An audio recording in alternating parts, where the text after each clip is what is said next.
पाटिल देख रहे हैं आप INS 24/7। उत्तर प्रदेश में इंफ्रास्ट्रक्चर के नए युग की शुरुआत के साथ प्रधानमंत्री नरेंद्र मोदी ने जेवर स्थित नोएडा इंटरनेशनल एयरपोर्ट के उद्घाटन समारोह में बड़ा बयान दिया।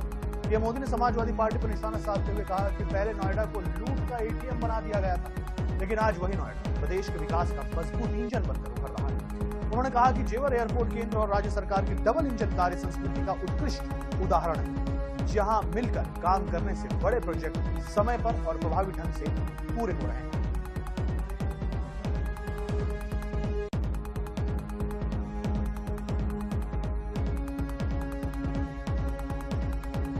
नोएडा पहले लूट का ATM था। इस तरीके से समाजवादी पार्टी पर प्रधानमंत्री मोदी ने हमला किया। उन्होंने कहा कि अब विकास हो रहा है उत्तर प्रदेश में और उसका कारण है डबल इंजन की सरकार। यूपी की अर्थव्यवस्था को अब रफ्तार मिलेगी, ये प्रधानमंत्री ने कहा। प्रधानमंत्री नरेंद्र मोदी ने जेवर एयरपोर्ट उद्घाटन में अपना संबोधन दिया।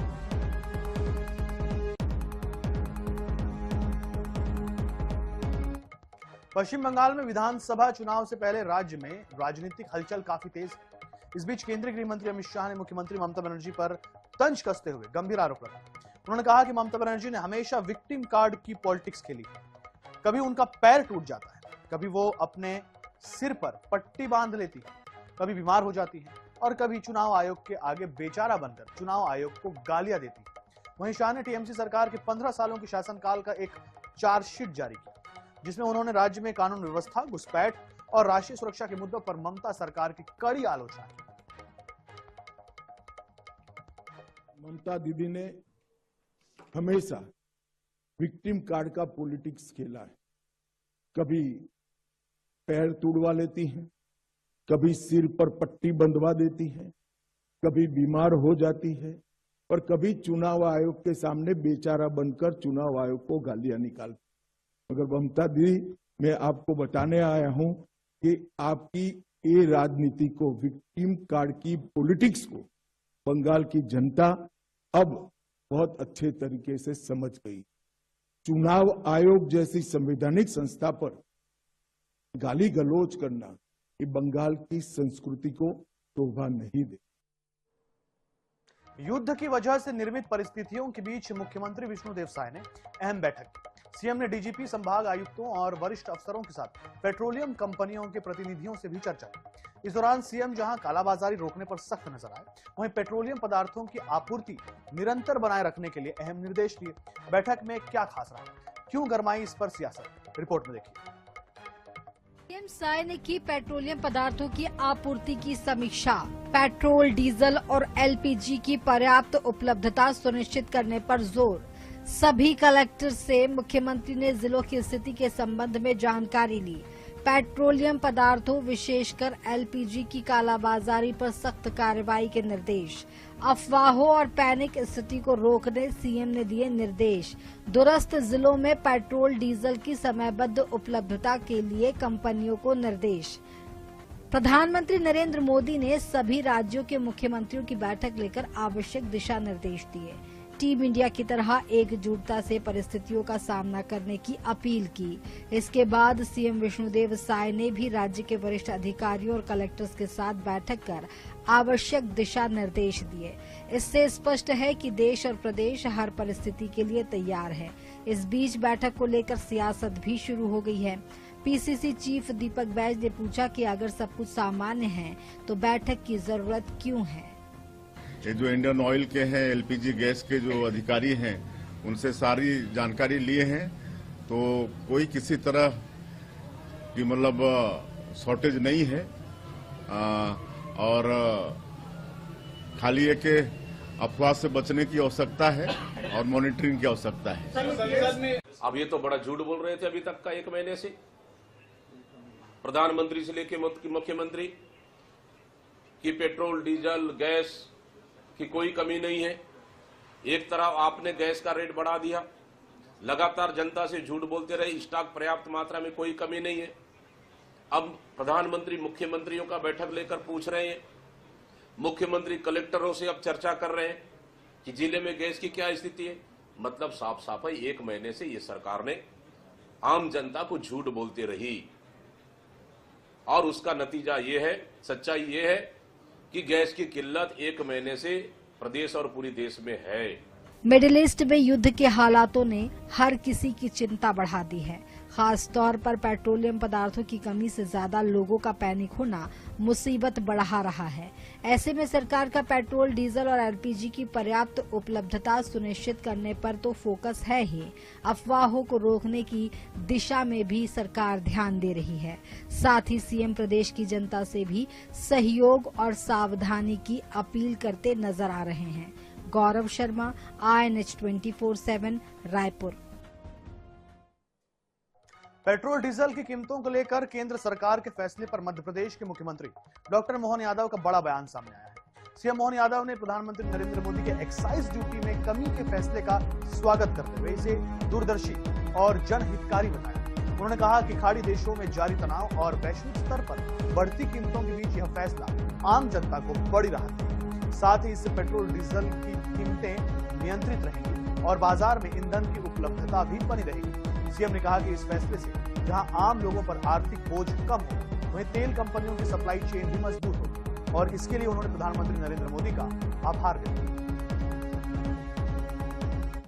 खाड़ी के इस युद्ध के माहौल में माननीय प्रधानमंत्री श्री नरेंद्र मोदी जी द्वारा भारत सरकार के द्वारा तेल रिफाइनरियों पर अपनी पॉलिसी के बलबूते पर मार्केट में डीजल पेट्रोल के दाम न बढ़े और रिफाइनरियां अपना उत्पादन सरलता सहजता से करती रहे, एक बड़ा निर्णय किया गया। उनने एक्साइज ड्यूटी घटा करके हमारे यहाँ पे अपने इस देश के अंदर पेट्रोल डीजल की उपलब्धता पर्याप्त रहे और उपभोक्ताओं पर पेट्रोल डीजल की दाम के ऊपर ज्यादा लोड न पड़े।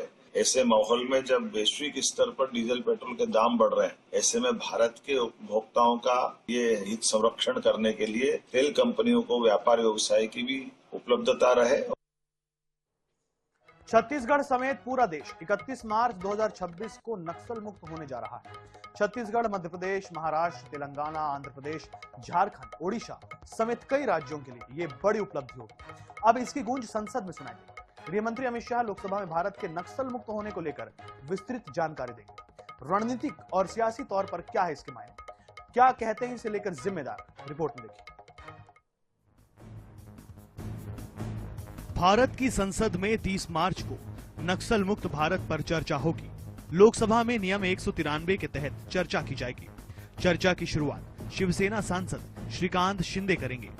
चर्चा के बाद गृह मंत्री अमित शाह लोकसभा में नक्सल मुक्त भारत को लेकर वक्तव्य देंगे, जिसमें नक्सलवाद के खात्मे और आगामी रणनीतियों को लेकर विस्तृत जानकारी होगी।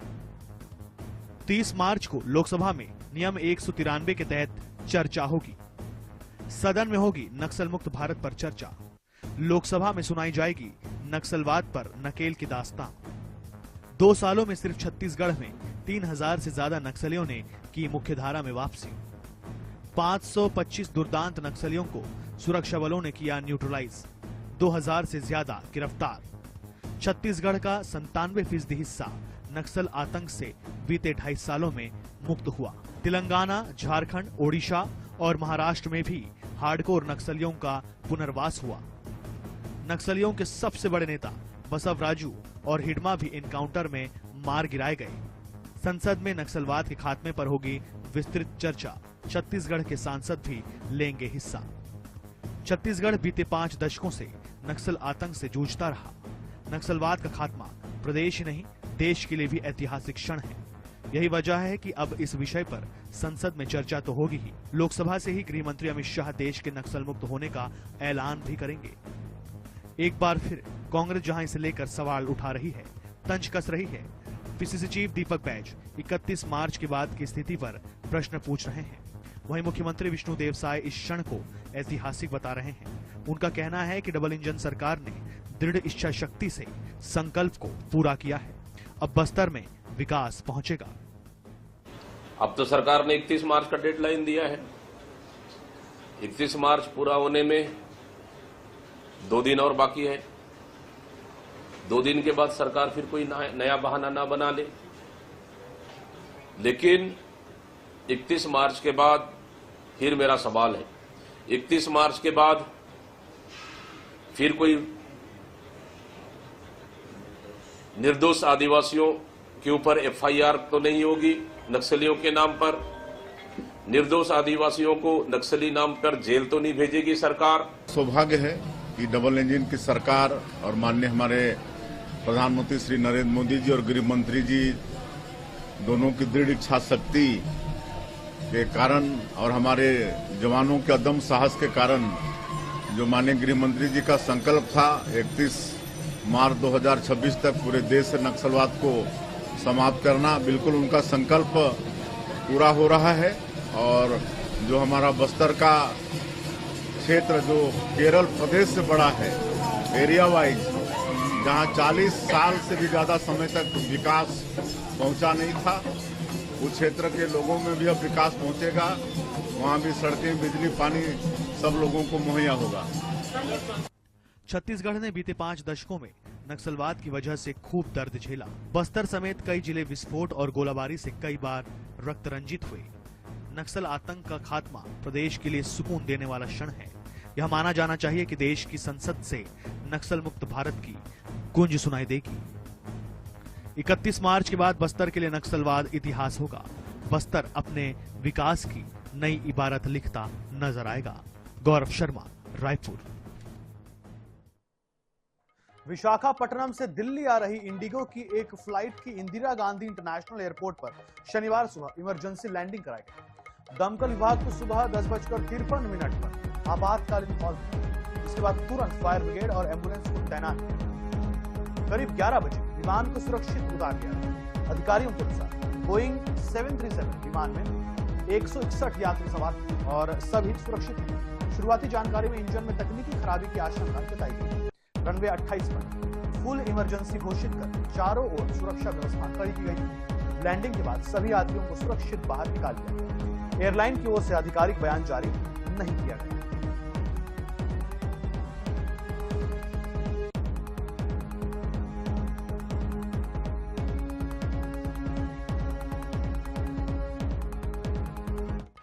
मुख्यमंत्री विष्णुदेव साय और श्रम मंत्री लखनलाल देवांगन शनिवार को जशपुर दौरे पर रहे, जहां दोनों कम्युनिस्ट हॉल में आयोजित श्रमिक सम्मेलन कार्यक्रम में शामिल हुए। साथ ही श्रमिकों को योजना का लाभ देते हुए चेक वितरण किए गए।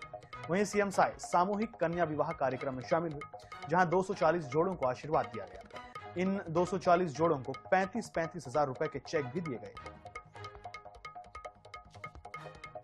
भूमि में हमारे प्रदेश के श्रम, उद्योग एवं वाणिज्य मंत्री श्री लखनलाल देवांगन जी और कर्मकाल मंडल के अध्यक्ष डॉक्टर रामप्रताप सिंह और सभी जनप्रतिनिधियों की उपस्थिति में, हमारे स्वयं की उपस्थिति में आज यहाँ पर जिला स्तरीय कृषक सम्मेलन, श्रमिक सम्मेलन का आयोजन किया गया था और इसमें श्रमिकों का सम्मान हुआ है।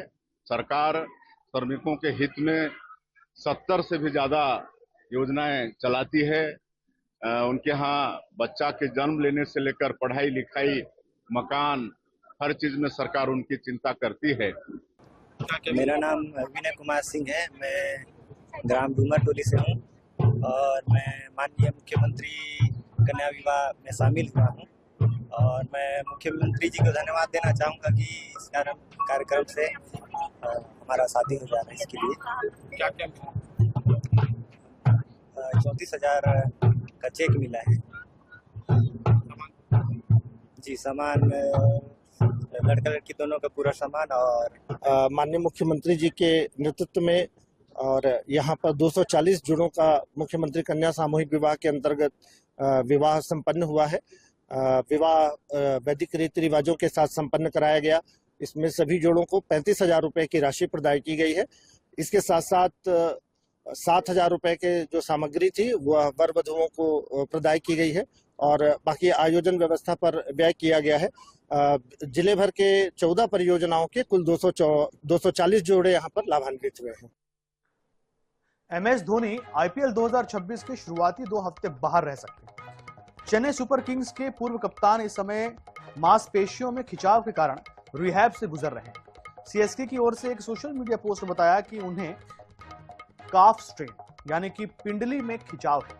अगर धोनी पूरे 2 हफ्ते यानी कि 14 दिन तक बाहर रहते हैं तो वो कम से कम 3 मैच नहीं खेल पाएंगे। सीएसके का पहला मैच 30 मार्च को गुवाहाटी में राजस्थान रॉयल्स के खिलाफ है। इसके बाद उसका लगभग मैच 3 अप्रैल को चेन्नई में पंजाब किंग्स के खिलाफ है।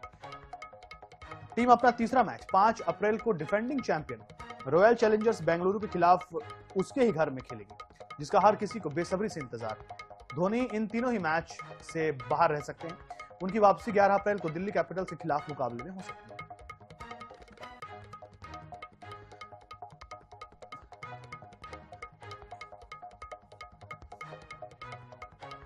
तो एमएस धोनी लगभग 2 हफ्ते बाहर रह सकते हैं। क्यों? क्योंकि उन्हें काफ स्ट्रेन है, यानी कि जो मांसपेशियों में खिंचाव है, और जब तक वो ठीक नहीं हो जाता तब तक वो बाहर रहेंगे। और सीएसके ने पोस्ट कर इसकी जानकारी दी।